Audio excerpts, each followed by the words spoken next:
पुरखा सरह व्याप कल्याण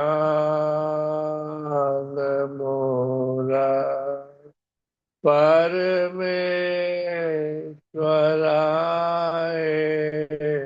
नमस्तं परमेश्वराय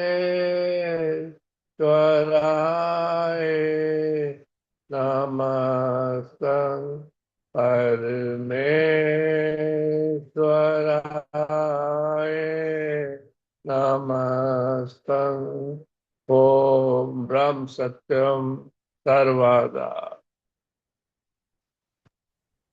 ओम ब्रह्म सत्यम सर्वथा। ग्रंथ श्री समता विलास, समता धर्म, वचन नंबर 18, पेज नंबर 177। सदगुरुदेव जी महाराज, हमारे गुरुदेव, हमारे परम पिता परमेश्वर, उनके चरणों में आदर भाव से निवेदन करते हुए, हे प्रभु, हम पर कृपा करें।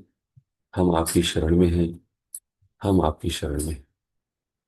आपके द्वारा दिए हुए ग्रंथ को हम अपनी बुद्धि से समझ नहीं सकते। आप हमें सद्बुद्धि बख्शें, वह विवेक बख्शें, जिससे कि हम आपके द्वारा दिए हुए ग्रंथ के हर मर्म को और रहस्य को समझ सकें और आप में ही लीन हो जाएं। ओम ब्रह्म सत्यम सर्वथा। सदगुरुदेव जी महाराज हम सभी को वचन नंबर 18 में, जो कि पेज नंबर 177 पर है, समझा रहे हैं। धर्म का स्वरूप हर पहलू में सही जानना चाहिए। जीव की कल्याणता समता प्राप्ति से है। बगैर समता की तहकीकात के कभी खुशी हासिल नहीं हो सकती। यह निश्चय करके विचार करना चाहिए। हर एक चीज समता के बल से कायम है, अर्थात स्थिर है। जो चीज समता से हीन हो जाती है, वह उस स्वरूप से मिट जाती है। जो चीज समता के बल से समता से हीन हो जाती है, वह उस स्वरूप से मिट जाती है।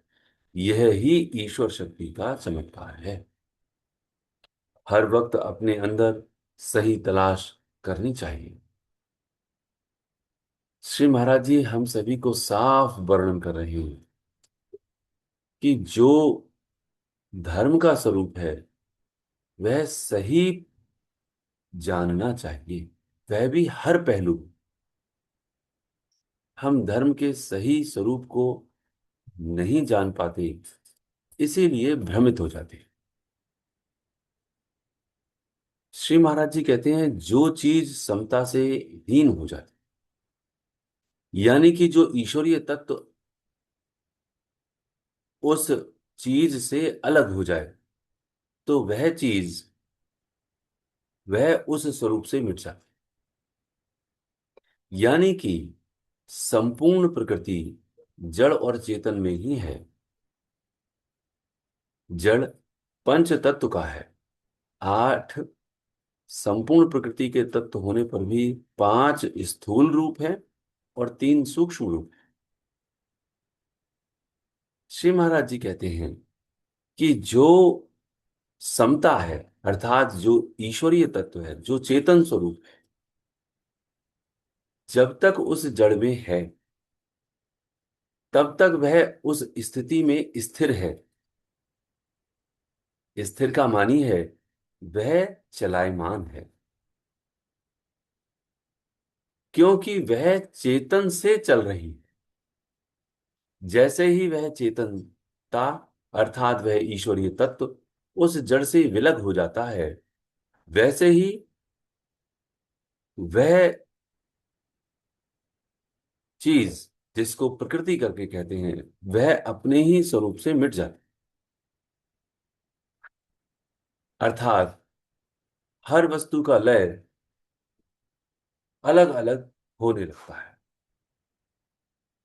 श्री महाराज जी कहते हैं, इसलिए हर वक्त अपने अंदर सही तलाश करनी चाहिए कि मेरे अंदर जो तीन कालदायम कायम है, जो सही मायने में मेरी खुशी का स्रोत है, मेरे आनंद का स्रोत है, वह क्या है, वह कौन है, उसको हम कैसे प्राप्त कर सकते हैं। यह जो सही तलाश है कि हम असली खुशी को कैसे प्राप्त कर सकते हैं, यही धर्म है, इसी को समता धर्म कहते हैं। इसलिए कहते हैं श्री महाराज जी, हर एक चीज समता के बल से कायम है, यानी कि स्थिर है। बगैर समता की तहकीकात के कभी खुशी हासिल नहीं हो सकती। ये अंतिम फैसला सभी और समस्त सत्पुरुषों का दे दिया गया है कि बिना समता की तहकीकात के एक ईश्वरीय तत्व के अतिरिक्त कभी भी कोई खुशी हासिल कर ही नहीं सकता। यदि उसे क्षणिक खुशी प्राप्त हो भी जावे, तो वह खुशी एक दिन दुख में परिवर्तित हो जाएगी, क्योंकि संपूर्ण प्रकृति परिवर्तनशील है। इसलिए श्री महाराज जी कहते हैं कि धर्म का स्वरूप हर पहलू में सही जानना चाहिए। जीव की कल्याणता समता प्राप्ति से है। मेरी कल्याणता के लिए सभी सभी सत्पुरुषों ने एक ही स्वर में कहा है, सतपुरुष सत धर्म लखाएं, कल्याण का मार्ग एक दिखाएं। एक ही कल्याण का मार्ग। मैं अपने कल्याण को अपनी ही खुदगर्जी में, अपने ही स्वार्थ में के वशीभूत होकर के इसी संसार में देखने लगता हूं।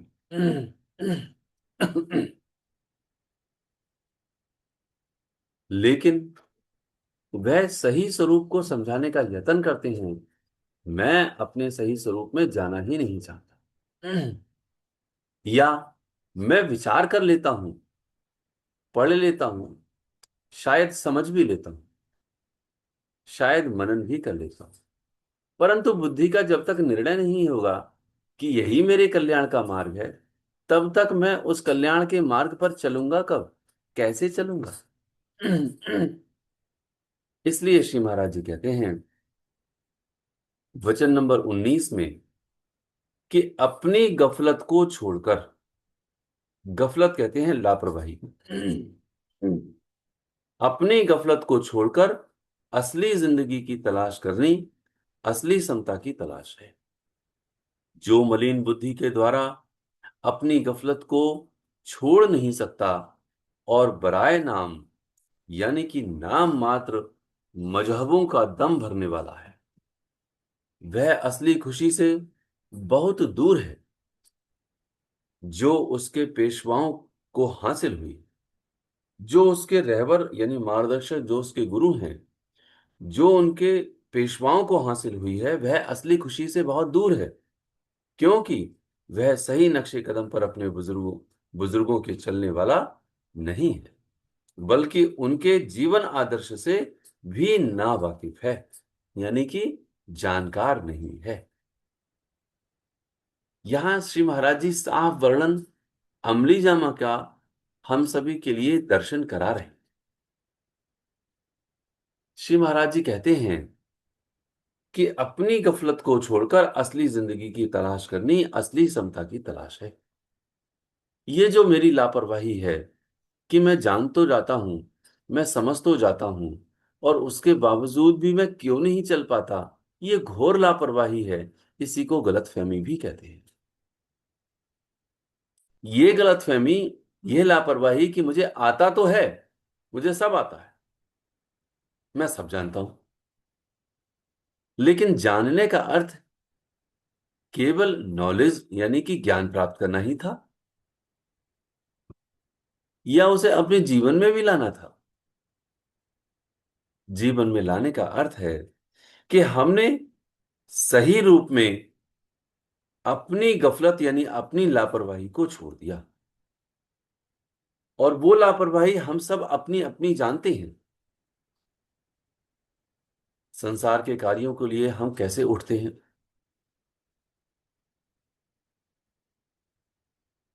कैसे वक्त के पाबंद होते हैं। विद्यालय में छात्र को अपने ही बच्चे को पहुंचाना है तो वक्त से 5 मिनट पहले वहां पहुंच जाते हैं। यह भी ख्याल रहता है कि बीच में यदि ट्रैफिक आता है तो उसका भी जो एक्स्ट्रा टाइम है वह भी लेकर चलते हैं। ट्रेन पकड़नी है तब भी लेकर के जाते हैं अतिरिक्त समय के लिए। कोई लापरवाही नहीं होती। फिर ईश्वरीय शक्ति को, ईश्वर को प्राप्त करने के वास्ते हमारी लापरवाहियां क्यों हो जाती हैं? क्योंकि हमने आज भी अपने सही निर्णय को बुद्धि से निर्णित नहीं किया है। हमने ये फैसला ही नहीं किया है सही मायने में कि परमपिता परमेश्वर की प्राप्ति यह मेरा अंतिम निर्णय है, यही मेरा धर्म है। इसी को समता धर्म कहते हैं। इसलिए श्री महाराज जी कहते हैं अपनी गफलत को छोड़कर असली जिंदगी की तलाश करनी असली समता की तलाश है। यह असली समता की तलाश है। जो मलिन बुद्धि के द्वारा अपनी गफलत को छोड़ नहीं सकता, मलिन बुद्धि है। और समता धर्म में 3 पवित्रताएं आरंभ से ही समझाई गई।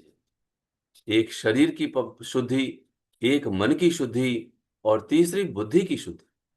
श्री महाराज जी यहां कहते हैं जो मलिन बुद्धि के द्वारा अपनी गफलत यानी अपनी लापरवाही को छोड़ नहीं सकता और बराए नाम अर्थात जो नाम मात्र के लिए मजहबों का दम भरता है कि मैं समता के समुदाय में हूं, मैं पंथ में हूं, कोई जैन धर्म में है, कोई इस्लाम धर्म में है, कोई सिख धर्म में, वो केवल नाम मात्र के लिए दम भरता है कि मैं इस धर्म में हूं या इस पंथ में हूं, उन मजहबों में हूं। तो श्री महाराज जी कहते हैं वह असली खुशी से बहुत दूर है जो उसके पेशवाओं को हासिल हुई है। जो उनके पेशवा हैं अर्थात जिन्होंने वह समुदाय वह मजहब आरंभ किया जिससे कि सभी इकट्ठे होकर के एक समता के छत के नीचे आ जाए, सभी एक माला में पिरो जाए। लेकिन उनको समता धर्म का ज्ञान होने के बावजूद भी क्यों नहीं समता धर्म के ज्ञान पर चल नहीं पाते? क्योंकि मलिन बुद्धि से अपनी ही गफलत को छोड़ नहीं पा रहे। अपनी ही लापरवाहियां जो कि उनको सबको पता है उसके बावजूद भी वह अपनी लापरवाहियों को नहीं छोड़ पा रहे। इसलिए श्री महाराज जी कहते हैं क्योंकि वह सही नक्शे कदम पर अपने बुजुर्गों के चलने वाला नहीं है। अपने बुजुर्गों के नक्शे कदम पर चलने का मतलब यह है कि श्री महाराज जी ने जब कहा उस वक्त कि ये अपने वक्त के बहुत पाबंद हैं, जब हल्द्वानी में घड़ी को आगे कर दिया, पीछे कर दिया गया, वो तो कालातीत है, वो स्वयं काल है, वह वो स्वयं ही वक्त है। उनको वक्त बताने की क्या आवश्यकता थी? इसीलिए श्री महाराज जी ने वक्त पर ही आरंभ किया। तो वक्त के जो इतने पाबंद हैं, एक छोटी सी बात थी।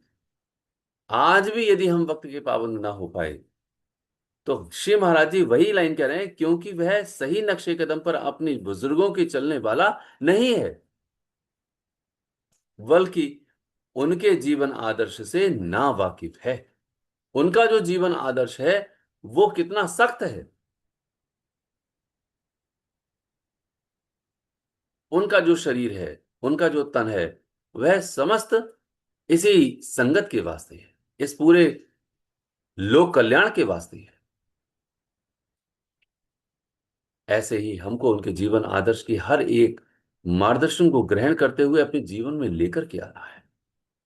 श्री महाराज जी कहते हैं वचन नंबर 20 में जो पेज नंबर 178 पर है, हर एक कालिब, कालिब कहते हैं शरीर के लिए, हर एक कालिब के अंदर मालिक कुल रोशन हो रहा है।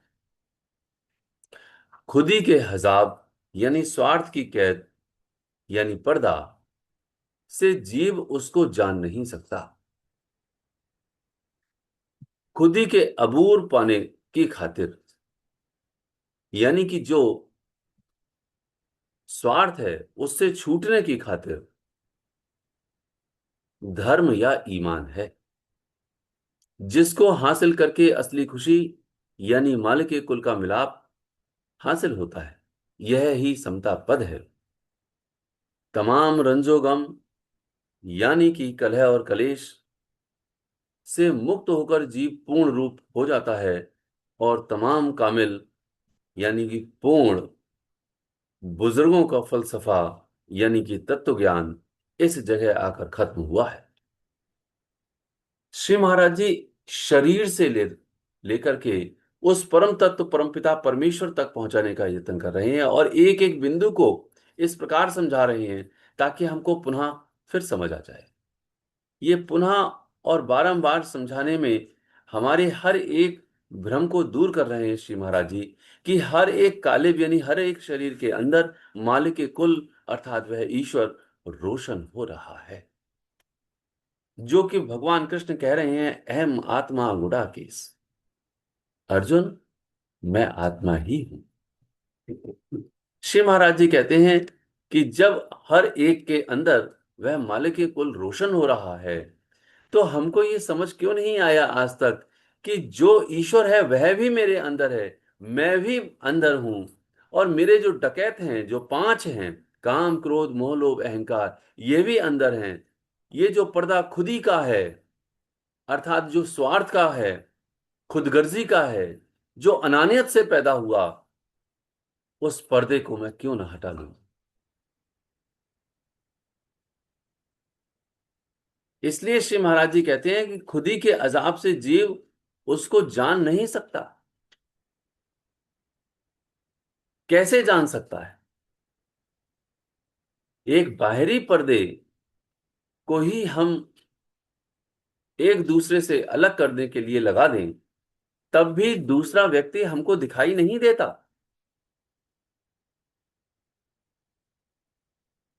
तो फिर हमें परमपिता परमेश्वर कैसे दिखाई दे सकता है, कैसे नजर आ सकता है? इसलिए श्री महाराज जी कहते हैं उस खुदी को दूर करने की खातिर, उससे छूटने की खातिर ही धर्म या ईमान है, जिसको हासिल करके असली खुशी यानी मालिक कुल का मिलाप हासिल होता है। जब तक खुदी है तब तक वह ईश्वर हमारे सम्मुख आ ही नहीं सकता। इसलिए कहते हैं जब मैं था तब हरि नहीं, अब हरि है मैं नाही। जब तक मैं हूं तब तक हरि नहीं हो सकता, और जैसे ही हरि होगा वैसे ही मैं नहीं होऊंगा। इसलिए कहते हैं जहां राम तहां काम नहीं, जहां काम नहीं राम, रवि रजनी ना रह सके दोनों एक उठाम। जिस प्रकार सूर्य और अंधकार एक साथ कभी नहीं रह सकते, ठीक उसी प्रकार राम और काम दोनों एक साथ नहीं रह सकते। जहां राम होंगे वहां काम अर्थात इच्छाएं बिल्कुल भी नहीं होंगी। जहां इच्छाएं होंगी, जहां इच्छा एक भी है, वहां पर राम नहीं होंगे अर्थात ईश्वर नहीं होंगे। इसीलिए श्री महाराज जी अपनी ओर इशारा करते हुए कहते हैं जब तक अंदर एक इच्छा भी शेष है, ईश्वर दर्शन नहीं हो सकता। ये इनके अनुभव की बात है। जो वचन में कह रहे हैं वहीं पर रामचरितमानस में भी वही चौपाई आई है, जहां राम तहां काम नहीं, जहां नाम नहीं काम, रवि रजनी ना रह सके दोनों ही को उठा। वहीं महाराज जी भी अपने अनुभव से कह रहे हैं, सब एक ही बात कह रहे हैं। इसलिए कहते हैं कि जिसको हासिल करके असली खुशी यानी मालिक के कुल का मिलाप हासिल हो सकता है, और यही समता पद है, वहां पर क्या होगा? तमाम रंजोगम यानी कलह कलेश से मुक्त होकर जीव पूर्ण रूप हो जाता है। यानी कि अभी अपूर्ण रूप में है। अपूर्णता कैसी है? अनानियत भरी हुई है, जिसको कहते हैं ईश्वर अंश जीव अविनाशी। हर एक बात हर शास्त्र में वर्णित है, लेकिन हम उसको समझ नहीं पा रहे। वो वो जीव ईश्वर का ही अंश है, और जिस पल जिस क्षण उसकी अनानियत, उसकी जो खुदगर्जी है, वह खत्म होती है, वह हटती है, तो क्या होता है? वह पूर्ण रूप हो जाता है, अर्थात परमपिता परमेश्वर में विलय हो जाता है, लीन हो जाता है।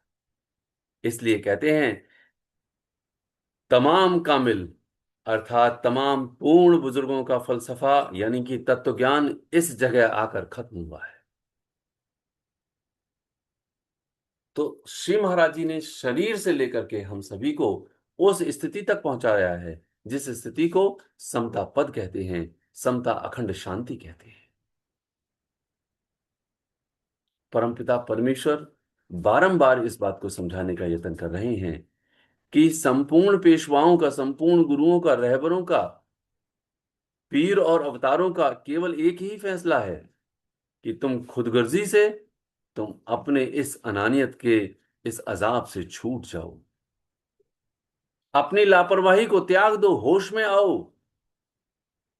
ये होश तुम्हारे लिए धर्म में स्थिर होकर के परमपिता परमेश्वर में लीन कर देगा। श्री महाराज जी पुनः वचन नंबर 21 में इस बात को और स्थायी शब्दावली करते हुए हम सभी को समझा रहे हैं, जिससे कि हमारे अंदर कोई संशय न रहे। मजहबी झगड़े मुक्ति नहीं दे सकते हैं जब तक कि अपने आप को उन सही तरीकों में वक्फ यानी कि समर्पित ना किया जावे जो बुजुर्गों का सत उपदेश है। मनुष्य का जन्म असली खुशी को हासिल करने की खातिर है, जो समता का पूर्ण रूप है। इसलिए हर घड़ी अपनी मूर्खताई को छोड़कर सत स्वरूप आत्मा का विश्वासी और अभ्यासी होना चाहिए। दुख व सुख ईश्वर की आज्ञा में जानकर धीरजवान रहना चाहिए। यह ही असली मार्ग, असली कल्याण का मार्ग है। अपने मन को एकाग्र करके ईश्वर नाम में लगाना चाहिए। ईश्वर सत्य है, बाकी सब भय और भ्रम है। हर एक जीव का परम साधन यह ही है कि अपनी गफलत से मुक्त होकर ईश्वर परायण जीवन धारण करना।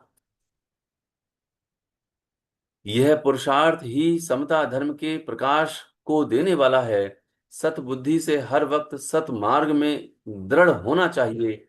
शरीर पल पल में नाश को प्राप्त हो रहा है। हर पल हर क्षण श्री महाराज जी हम सभी को कठोर चेतावनी भी दे रहे हैं, समझा भी रहे हैं। परम पद को प्राप्त करने का यत्न और उसका एक एक बिंदु समझा भी रहे हैं कि ये जो शरीर है वो पल पल में नाश को प्राप्त हो रहा है। आखिरत को जानो, पहचानो और होश में आओ। और पुरुषार्थ क्या है? यह पुरुषार्थ ही समता धर्म के प्रकाश देने वाला है। लेकिन पुरुषार्थ है क्या? पुरुषार्थ है कि ईश्वर सत्य है, बाकी सब भय और भ्रम है। हर एक जीव का परम साधन यह ही है कि अपनी गफलत से मुक्त होकर ईश्वर परायण जीवन धारण करना। ईश्वर परायण जीवन का अर्थ ही है कि समस्त क्रियाकलापों में धीरजवान रहें और अंतर से परमपिता परमेश्वर के मंत्र का जाप करें। कैसे करें? श्री महाराज जी ने सबसे पहले कहा कि मजहबी झगड़े मुक्ति नहीं दे सकते। जो मजहब के झगड़े हैं वो कभी भी मुक्ति नहीं दे सकते जब तक कि अपने आप को उन सही तरीकों में वक्फ कहते हैं समर्पित न किया जावे जो बुजुर्गों का सतुपदेश है। जो बुजुर्गों ने सतुपदेश दिया है उसके आधार पर यदि कोई भी शिष्य जब चलेगा तो वह अति निर्माण होगा, अति प्रेम से भरा होगा, अति क्षमावान होगा, अति दयावान होगा। उसके लिए देह नहीं, जीव नजर आएगा। इसलिए जैसे आरती का बार बार लाइन हम करते हैं, सब जीवों से प्रेम हो, वहां सब जीवों से प्रेम की बात हो रही है। लेकिन वह देह में आकर के सबसे पहले अपनी देह में आता है, फिर दूसरे को देह देख करके उसको ईर्ष्या करता है, उससे द्वेष करता है, उसके बारे में न जाने कहां कहां कितनी कितनी बातें बनाता है।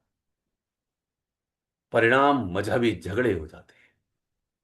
इसलिए श्री महाराज जी कहते हैं मजहबी झगड़े मुक्ति नहीं दे सकते। कब मुक्ति देंगे?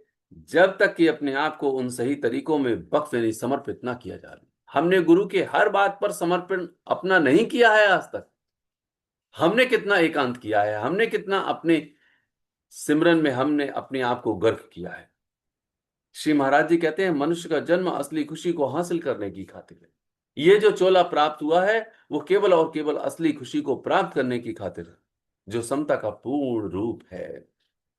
इसलिए हर घड़ी अपनी मूर्खताई को छोड़कर सत्स्वरूप आत्मा का विश्वासी और अभ्यासी होना चाहिए। यानी कि एक ईश्वर के अतिरिक्त सब कुछ मेरा पतन का ही रास्ता है, पतन ही पतन है। वहां पर भ्रम है, वहां पर भय है, वहां अशांति है, वहां पर मुझे कुछ भी मिलने वाला नहीं। लेकिन हमने आज तक इस संसार को ही अपने गले से लगाया हुआ है। संसार ने हमको गले से नहीं लगाया, हमने इस संसार को गले से लगाया है। और संसार अति दुखरूप है, हम जबकि जानते हैं। इसलिए इस दुखालय को, जो दुख भरा संसार है, उसमें कर्तव्य का पालन करो। और यहां पर एक श्री महाराज जी कहते हैं कि दुख व सुख ईश्वर की आज्ञा में जानकर धीरजवान रहना। वो जो सुख आ रहे हैं, वो जो दुख आ रहे हैं, वह मेरे ही द्वारा किए हुए उन पूर्व कृत्यों का कर्म फल है। इसलिए उसमें धीर यानी धैर्य और धीरजवान रहना है। और क्या करना है? ईश्वर की आज्ञा माननी। कौन सी ईश्वर की आज्ञा? कि तुम्हारा कोई नहीं है, तेरा कोई संगी ना साथी, नित साजन जाए अकेला, मंगत उठ प्रभु नाम सिमर लो, ये झूठ जगत का मेला। इसलिए यह ही असली कल्याण का मार्ग है। ये सारा झूठ जगत का मेला है। और तेरा ना कोई साथी था, ना कोई साथी है। केवल तेरा साथी परमपिता परमेश्वर है, वही साथी था। लेकिन तूने उसको विसार दिया है। अपने मन को एकाग्र करके ईश्वर नाम में लगा लेना चाहिए, क्योंकि ईश्वर सत्य है, बाकी सब भय और भ्रम है।